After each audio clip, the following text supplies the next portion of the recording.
Well, our efforts to get House Joint Resolution 44 voted on by the full House on the floor will come to realization tomorrow. I'm still waiting on a time so that I can tell you what time I'll be covering it live. We'll work for that time. I'm still pressing right now to try to get an answer. But we did hear from Joe Biden's office today from the White House. The White House has made a statement on House Joint Resolution 44, which only means one thing. They know they're going to have to deal with it, or they're trying to make a stink so that they don't have to deal with it. I'm going to read you the statement, and then I think you'll know where I'm coming from, and I'll be right back. So this came out a short time ago, and it's the Statement of Administration Policy on House Joint Resolution 44, the joint resolution providing for congressional disapproval under Chapter 8 of Title 5 of the United States Code of the rules submitted by the Bureau of Alcohol, Tobacco, Firearms, and Explosives relating to factoring criteria for firearms with attached stabilizing braces. And this was submitted by Representative Andrew Clyde of Georgia and currently has 188 co-sponsors in the House. The administration strongly opposes House Joint Resolution 44. No kidding.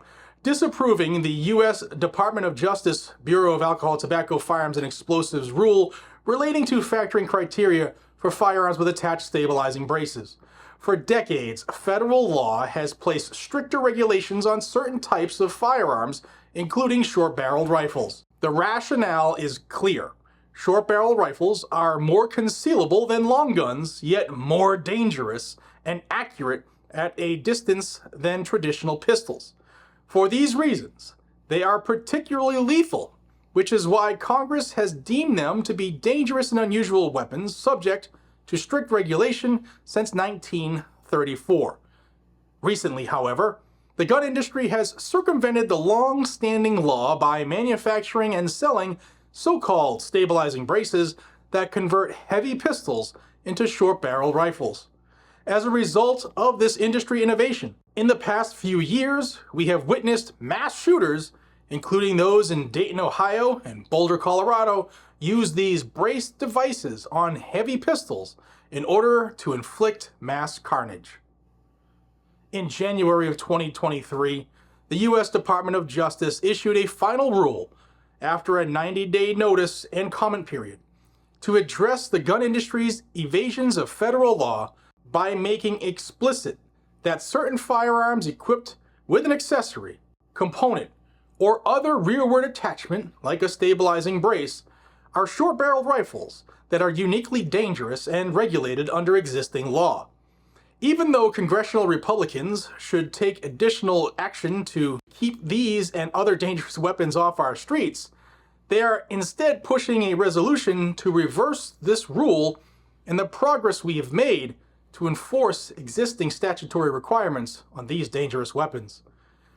This administration has no higher priority than keeping the American people safe, which is jeopardized with a vote in support of a resolution that makes it easier for mass shooters to obtain these deadly weapons. If House Joint Resolution 44 were presented to the president, he would veto it. All right, this is not something that's earth-shattering, I know, but we don't need him. There's a reason we're pushing for this vote. I've covered it numerous times on this channel. Hopefully you've watched the videos.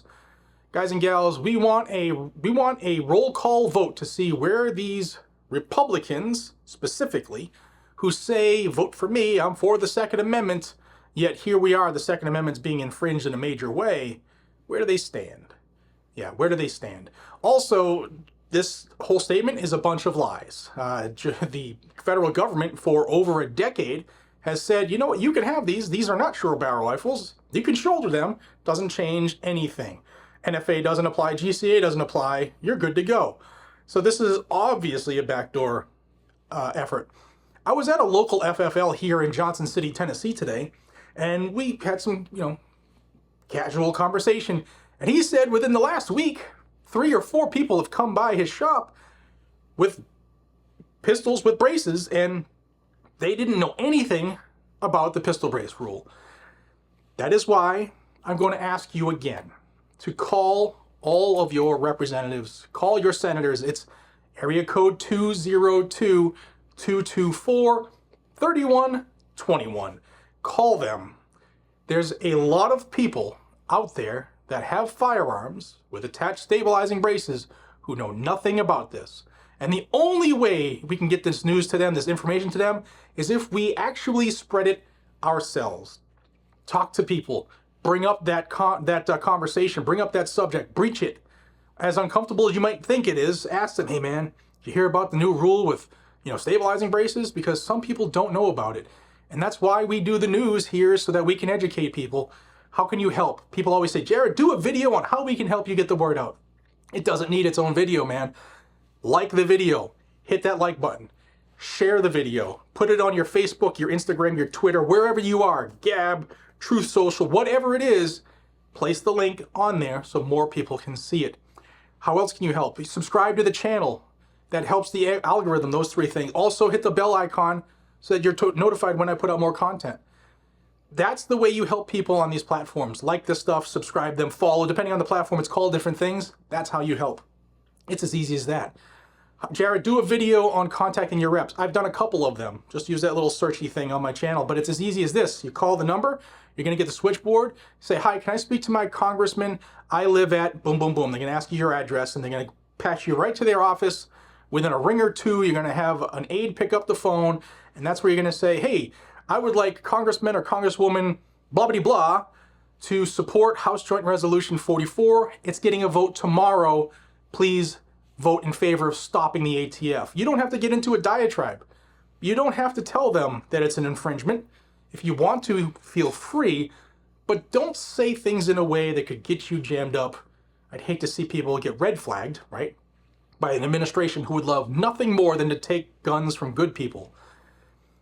While I'm on that, the statement I read from the White House, they make it sound like criminals are running with these guns. This rule only affects you and me, or anybody else that has these items, right? The criminals will never follow any law that's put out there, or any rule, or any resolution. They're just not going to do it. And for them to release a statement saying that is just asinine, and shows you how or what their true intentions are. Is to take guns from you and me. That's all it is. Behind every blade of grass is still a thing. And it only remains a thing if we fight to keep what's ours. And with that, I bid you adieu. This is something big. It might not seem big for a lot of people. A lot of people saying this isn't the hill to die on. And they probably said the same thing about bump stocks. But you know what? The bump stock hill led to the pistol brace hill, led to the redefining frames and receivers hill, will lead to the next thing, the assault weapon ban. If they can get one through, they're going to push and push until they do.